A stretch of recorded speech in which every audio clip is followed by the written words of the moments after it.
I think we can go. All right, Very good. and I will give you control.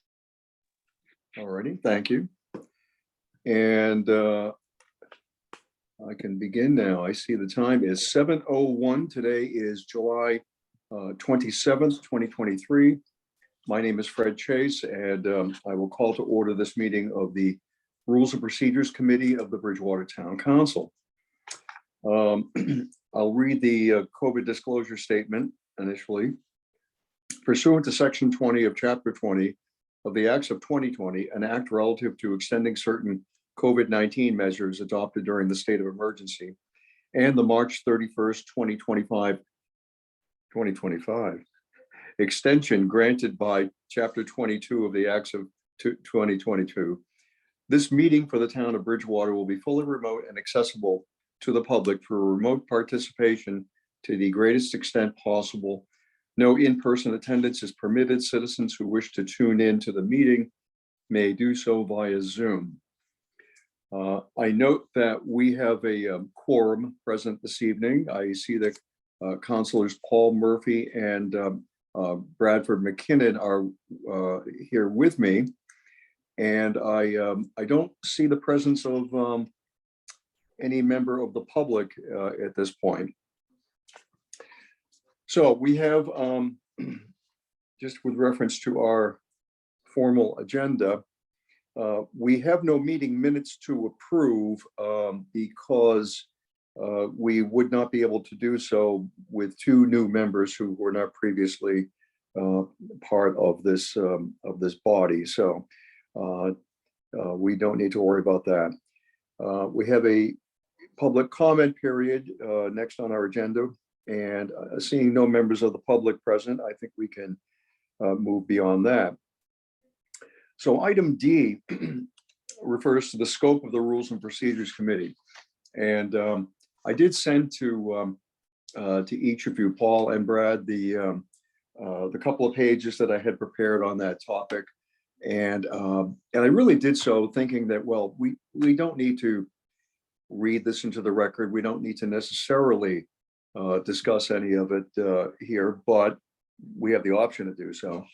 I did it more so too in order to provide it available to the public, to anybody who actually chooses to download the agenda. They'll have that material.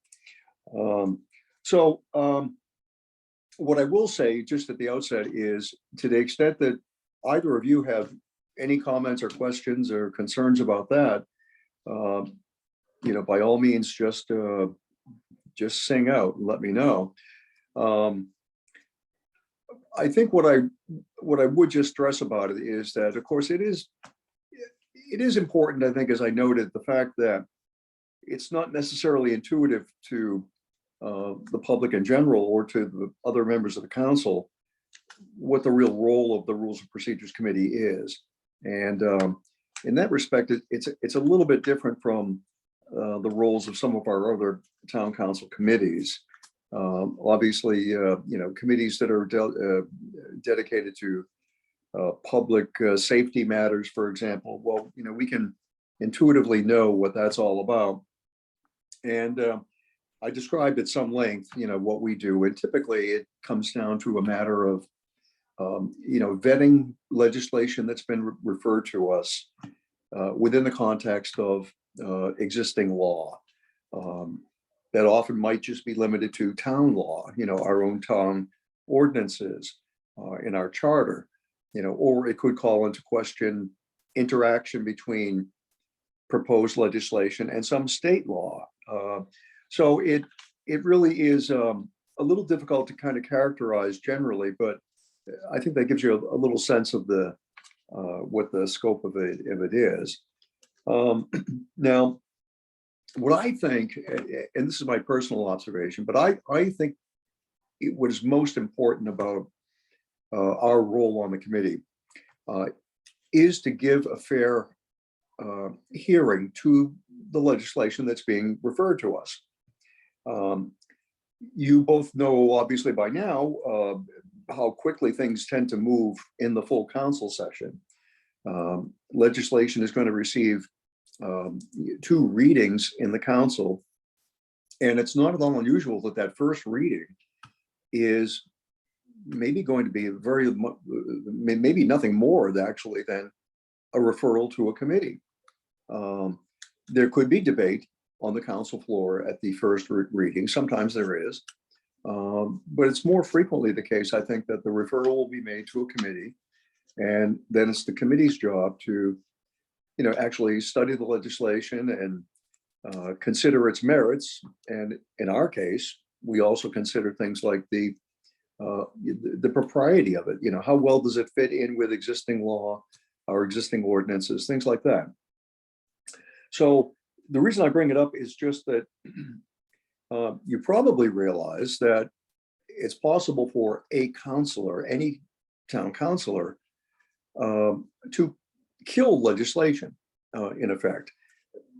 Not single-handedly, but, for example, just here amongst us tonight, I'll pick on Paul. Paul could decide that there's some piece of legislation that comes before us, and for whatever reason, he is adamantly opposed to it, to the extent that he doesn't even want to consider it. He thinks it's so inappropriate and just so maybe so costly to the taxpayers, or so just so inappropriate for whatever reason. He doesn't even want it to be considered by the full council, in which case, Paul could make a motion to table our consideration of it. And if in fact then Brad, for example, would choose to second that motion, well, we'd have discussion and a vote. But clearly, if the vote were to include each of you, Paul and Brad, as the opponents of it who wanted to table that legislation, it gets no hearing. The problem with that, of course, is we then need to return to the council, who's expecting us to give some guidance as to what we delved into, what were our conclusions about the matter. And we just have to say, well, we didn't actually consider anything. There was a vote to table it, and the vote passed. So that's the only reason I bring it up, is because I think that because the council really depends on us giving a fair hearing, if in fact a councilor in our position on the Rules and Procedures Committee, felt the need to table legislation, my recommendation would be, let's go through the vetting process. Let's actually talk about it, consider it, debate it back and forth, and allow the committee to come up with whatever conclusion we reach, at which time it's entirely appropriate for any of us to say, as a personal matter, I can't support this. I won't support it on the council floor, and I'll vote against it. Nothing wrong with that. I think the place to consider a vote to table legislation is on the full council floor, because there the full debate is opened up, and that's where everybody can fully understand what the nature is of the opposition to it. And everybody gets a chance to vote and weigh in. So that's just my personal observation. But bottom line, and just to get right to the kernel of it, our role is to vet the proposed legislation that's been referred to us. So anyway, if you have any comments or questions about any of that, by all means, the floor is yours. And I think we do have, if I'm correct, we do have a member of the public present now. I see that there's only one member of the public, that's Pat Neary. Pat, I think you might have joined us a few minutes after we began, and we had already skirted right past the public comment period in your absence, but I would be willing to allow you, if you have any comments that you'd care to make, we could certainly recognize you for that purpose. I don't think you actually let her in. I think you need to accept it. I'm not good with Zoom, but I think she needs to be let in. It says we only have three people in here right now. You're absolutely right. But where I saw her just a moment ago. Hold on. If I have control. Interesting. Yeah, I see only 3 participants now, and I had seen Pat Neary's name. So I don't know what I can do. She might try to join back in, then maybe just see if you click her name, if there's like a check or an X or something next to it, That's- possibly. And you know, look at this. You're a mind reader. Pat Neary's in the waiting room. Hello, Pat. There she is. She's connecting. Okay. Hi, Pat. Hi. Hello. Welcome. Oh, thank you. That was a struggle. I was just speaking into the dark. I thought you were actually connected, but I was just a moment ago addressing you, and I was saying that we have one member of the public online, Pat Neary, and although we had already passed by the public comment period, we'd be happy to reopen that for you if you choose to make any comment. Oh, thank you. I don't know where you are on your agenda, but I appreciate that. We, well, just to respond, we had just spoken very briefly about, I don't know if you have the printed agenda, but item D, the scope of the Rules and Procedures Committee, Okay, which we didn't need to devote a lot of attention to because, as I'd indicated, I had sent out to the counselors and attached to the agenda several pages of material that really covered that topic. So I just wanted to open it up for, you know, a very brief discussion, which we had, but so we've moved past that. We haven't yet opened the discussion on the ordinance. I suspect that's why you're here online. it is. So, and the public comment period actually does precede that discussion. So if you'd like to speak about the ordinance at all, you're welcome to do so. I thank you. I appreciate that. I don't know why I had trouble with the actual Zoom link. It wouldn't open because it didn't appear to be a link on the agenda. It's I just, noticed, you're it's correct. just typing. That's right. But anyway, I wanted to just mention a couple of more items other than what I sent to all the members of the Rules and Procedures Committee, because there are a few glitches in that ordinance that could be addressed easily.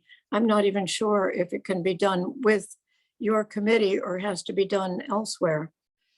I don't know all the rules and procedures. But it does indicate under definitions, an inspector for an ordinance would be a town's representative responsible for enforcing this code. And I find that's always an issue because you're not identifying the inspector. It's the Board of Health or the building inspector or whomever. We have to identify those people in any ordinance. There's also under section 2, rat control and prevention. They talk about a corrective measure within a specific time frame. That time frame should be identified because it's very vague. We have to be more specific about our ordinances because down the road, there are new people and there has to be specifications. Anyway, that's my opinion. Further on in the ordinance, let's see, the non-compliance. There again, it has to be very specific instead of these general statements in any ordinance. And that's basically my critique of the ordinance, other than the actual fact that hopefully will remove the word bait because of everything that I've tried to explain. Because I'm an environmentalist, I want to protect even the rats, but we can't. I think that, you know, we have bald eagles that are recovering in our area. we should try to protect them by having no second generation anticoagulant rodenticide. And hopefully down the road, we can figure out how to ban the rodenticides here in our town. I see the bait boxes around town and I get very disturbed because I know what happens. And we have to protect these critters that are actually our rodent control. And that's pretty much what I have to say. I don't know what you're going to do tonight, but that's my thoughts on the subject. And I thank you very for listening. No, of course. No, thank you very much, Pat. I appreciate your input. And I do note the comments that you've made previously on that subject as well. So the item on our agenda this evening is simply ordinance D FY 24-002, rat control and prevention ordinance. And what I really wanted to make everyone aware of, and I think I've already kind of tipped my hand to the counselors in this regard. The ordinance as drafted does show some imprecision. And frankly, Pat, you've referred to a couple of the areas that, among others, that are of concern and would need some additional attention, certainly some clarification and expansion. What I wanted to make everyone aware of is that Michael Dutton had been sought out to provide some input on this as to what he might propose, or what, frankly, what are his thoughts with respect to this matter, which we sometimes do, and there's no reason why we shouldn't do that. And in fact, Michael did provide, and I had circulated it to the counselors just the other day, a markup of the legislation. And certainly one of the areas that he did pay close attention to was the identity of the inspector, as you had pointed out, Pat. And he frankly had marked up the proposal fairly extensively, because he found a number of areas that would need to be tightened up. But the main point here is that he did express some serious concern about potentially the constitutionality of, frankly, of our ability to take this action. Now, I know that in my review of some of the sources that I've reviewed, looked at for this, I also, and Michael reiterated this, we did not find another municipality with a similar, well, as this is entitled, rat control and prevention ordinance, which I think in one respect is a little surprising, but maybe that kind of goes to the heart of the matter. I think when we often do, of course, look to other towns to see what towns have done or are planning to do in lots of areas. But when we find there's nothing there, that's sometimes a bit of a red flag, because we can't be that unique that, we're experiencing a problem that no one else has had to contend with. And so Michael did note that potential issue, and he has forwarded it on to our town attorney. So we've not received any kind of response yet from the town attorney, but I think that it's certainly a question we'd want to resolve before we go further.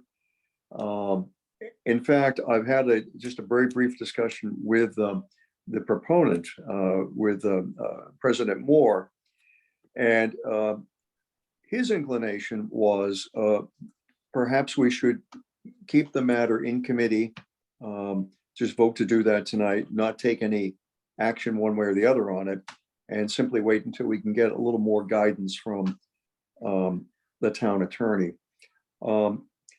What I have seen in looking at other towns is that there are a number of towns that have a fair number of towns that have posted and made available to residents information, just useful information about preventing rat infestation.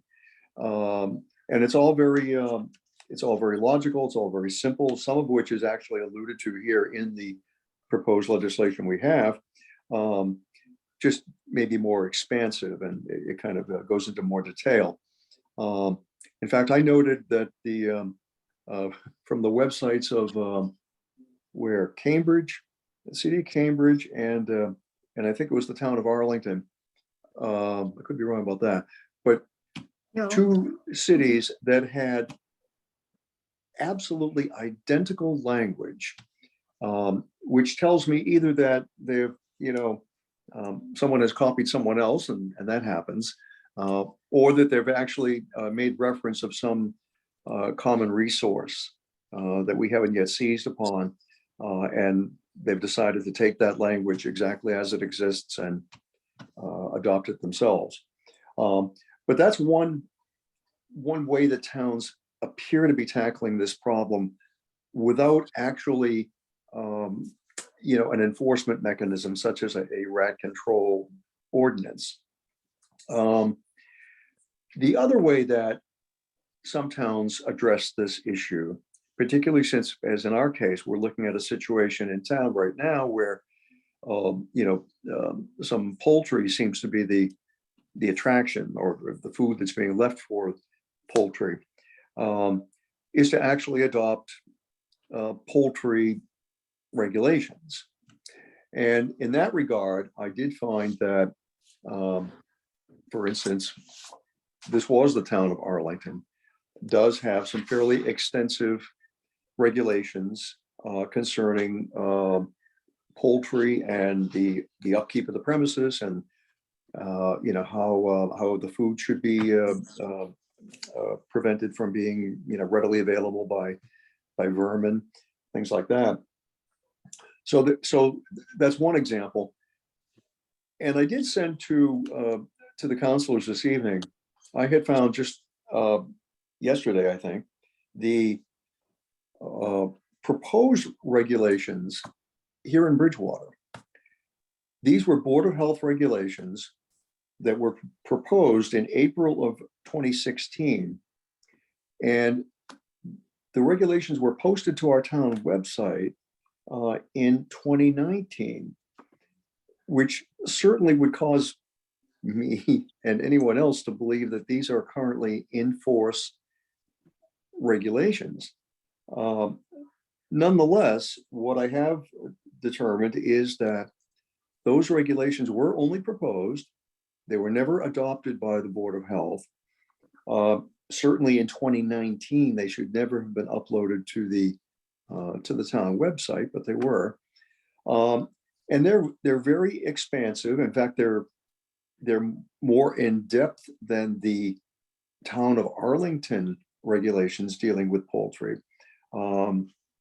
And it would appear to me that based upon that proposal from 2016, there would be an enforcement mechanism and an inspector who would be the health agent under the control of the Board of Health.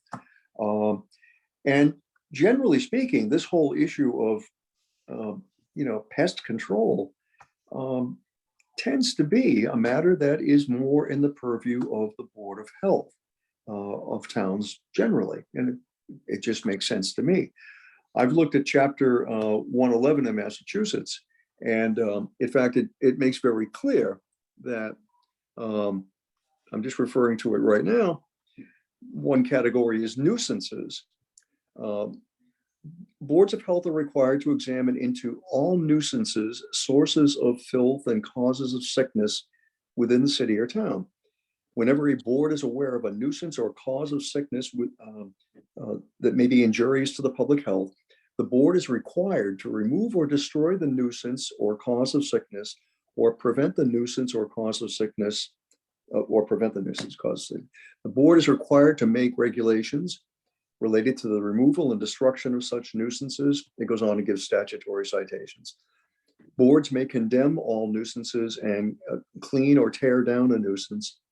Boards are authorized to enter any land, building, or premises and go on board a vessel.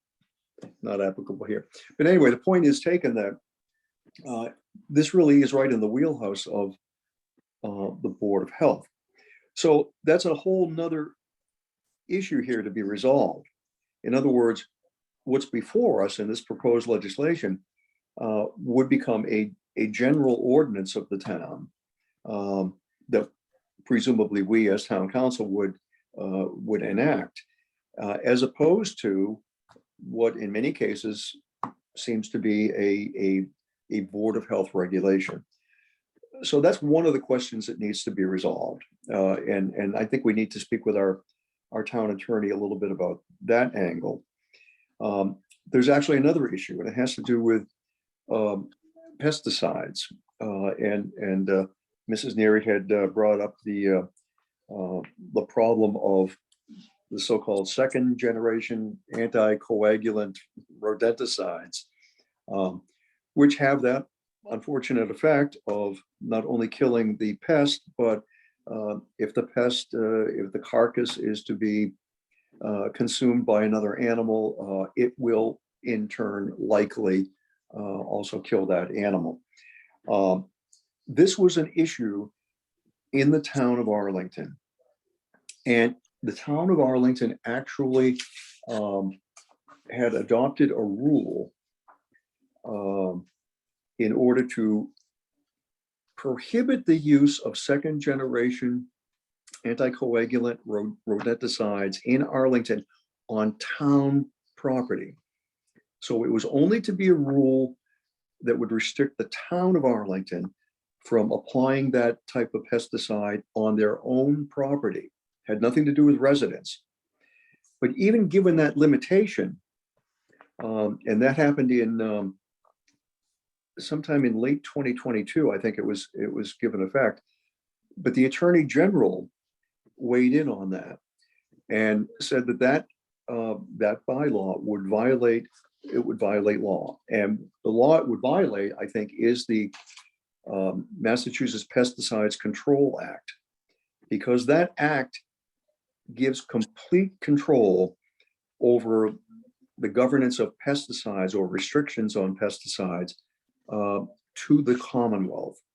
So it's a matter here of preemption of law by the Commonwealth that is likely, this is still an issue in Arlington. It's actually scheduled for a hearing, I think, before the, actually there's a bill in the legislature that would have a hearing in October of 2023. So it's still very much a viable matter in Arlington, still under some consideration. Certainly, we'd want to see what is the status of that bill and if there's any likelihood of passage of that. That's another issue. I mean, when we talk about state preemption, we've had matters in town which we've considered and sometimes had to at last hold back because we knew that there was some effort on Beacon Hill to undertake the same matter. And so it wouldn't seem to make sense for us to try to go out on a limb and tackle it ourselves. And in this case, if it's a matter where state preemption means that only a state authority can do so, it wouldn't work out for us anyway. Right. So I guess my bottom line is that there were really a lot of questions, about, basically in what category of law is it going to be a regulation or a town ordinance? That's one question. Is the Board of Health going to be in a position to implement regulations to address this particular problem? Because they did not implement what was proposed several years ago. And then also, to what extent, if at all, we can specify a limitation on the type of rodenticide or presumably traps would be permissible. But as Mrs. Neary has pointed out, there's the question about bait traps. And I think that that's also kind of a matter we'd want to consider. there are other rodent control measures. There are a variety of techniques that licensed pesticide application people use. One is a carbon dioxide type of treatment. I have no idea how that works, but I think that's something else that's out there. So we really don't know a lot about the particular measures, but here's the bottom line. We have residents who, as you know, have come before the council and made a plea to us, to do something about the control problem that they're experiencing right here in town right now. And certainly by the testimony we heard just a couple of weeks ago, it's very concerning. I would be equally concerned if I were a resident of the area where they reside.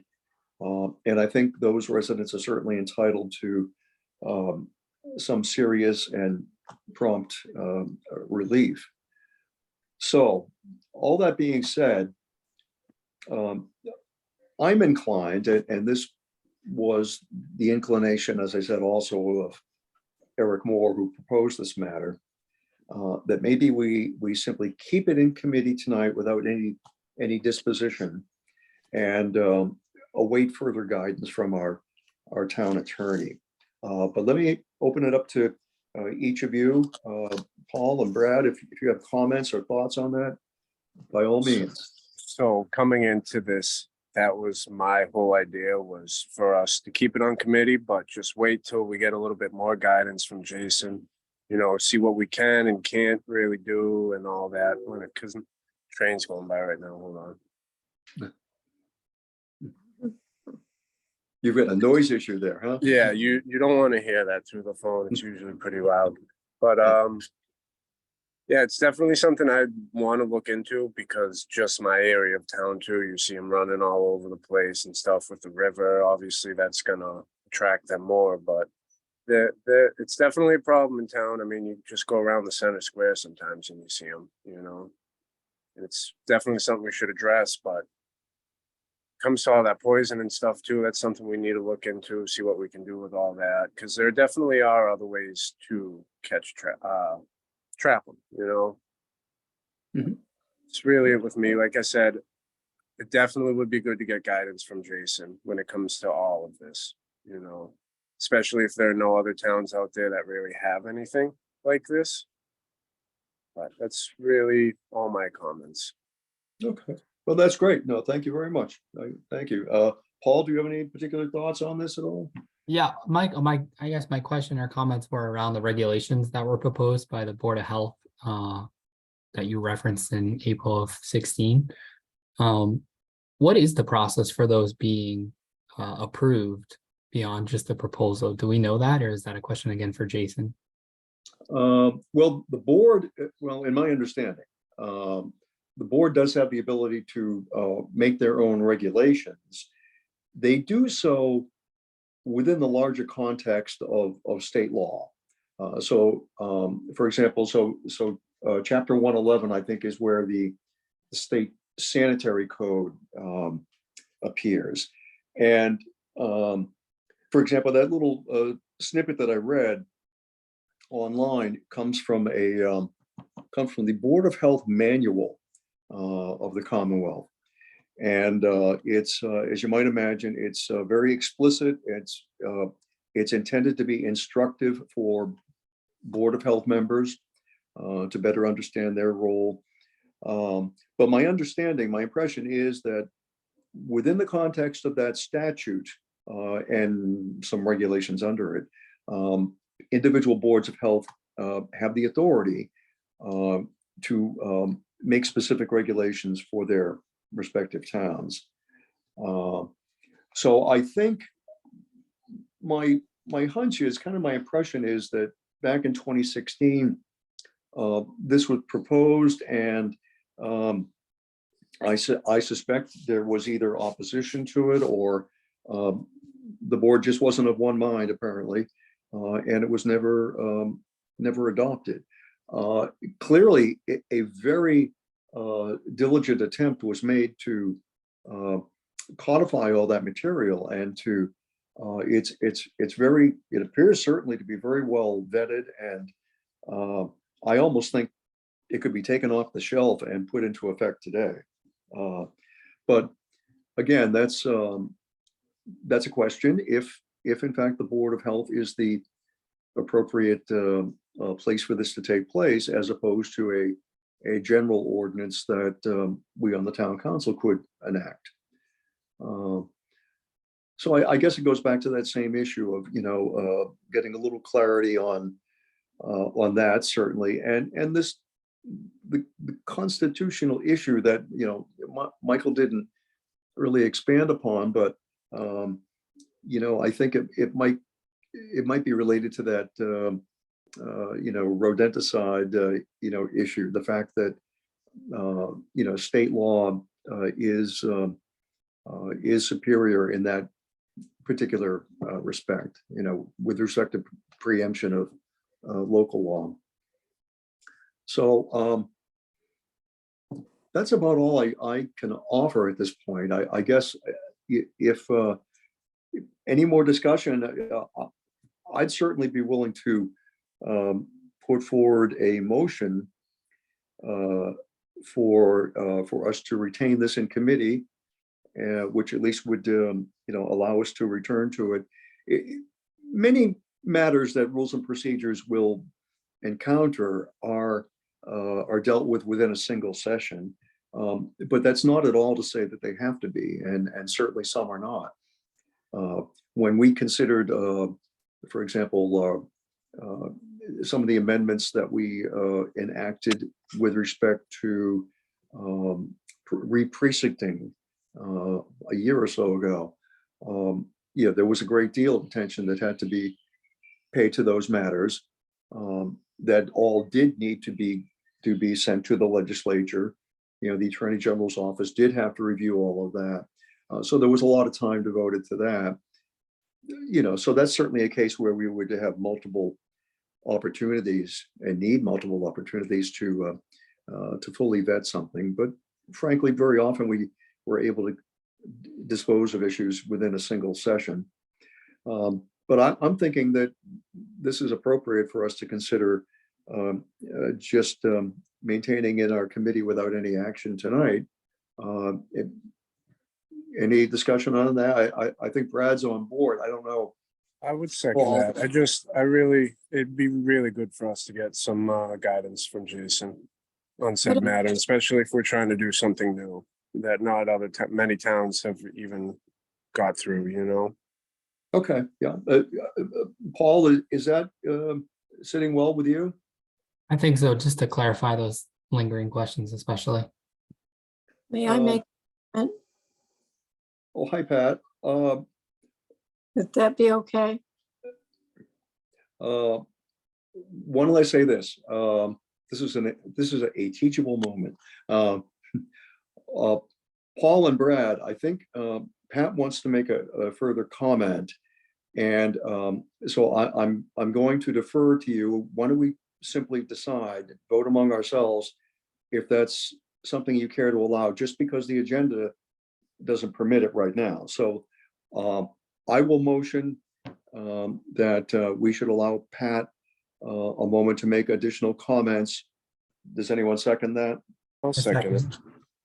Okay, motion and second. So if there's no further discussion, I'll conduct a vote, since we're doing this on our own this evening. So Brad, what is your vote? Yes, to keep it on a committee level and just. Oh, push it well, for now. actually, it's just simply. For her to talk. Yes, that's Yes, right. yes, sorry. Thank you. Okay, and Paul? Yes, Okay, thank you. And I'm yes as well. So that's unanimous. Okay. Pat, you can go ahead. I just wanted to comment, we've been talking about two different things here. One was the ordinance and one was a ban in the future. So, the ban is something that is very complicated and has to go to the state. But if you wanted to work on Mr. Moore's local ordinance, just remove the word bait and you pretty much clarify the rest of the ordinance. However, I know that to prohibit or to ban rodenticides is a real big deal. And you're right, there is legislation at the state, and hopefully it'll get clarified for the town of Arlington, and then we can follow their example down the road. The other thing is, we don't really have a Board of Health. We have a health agent, and we have 2 people on the Board of Health who never meet.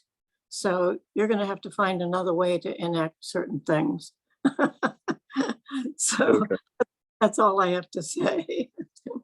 All right, thank you, Pat. Thank you. Well, all right, I think on the matter of keeping this a committee, I will now make the motion that we plan to do so and just await further guidance from the town attorney. Does anyone second that? I'll second it. All right, thank you.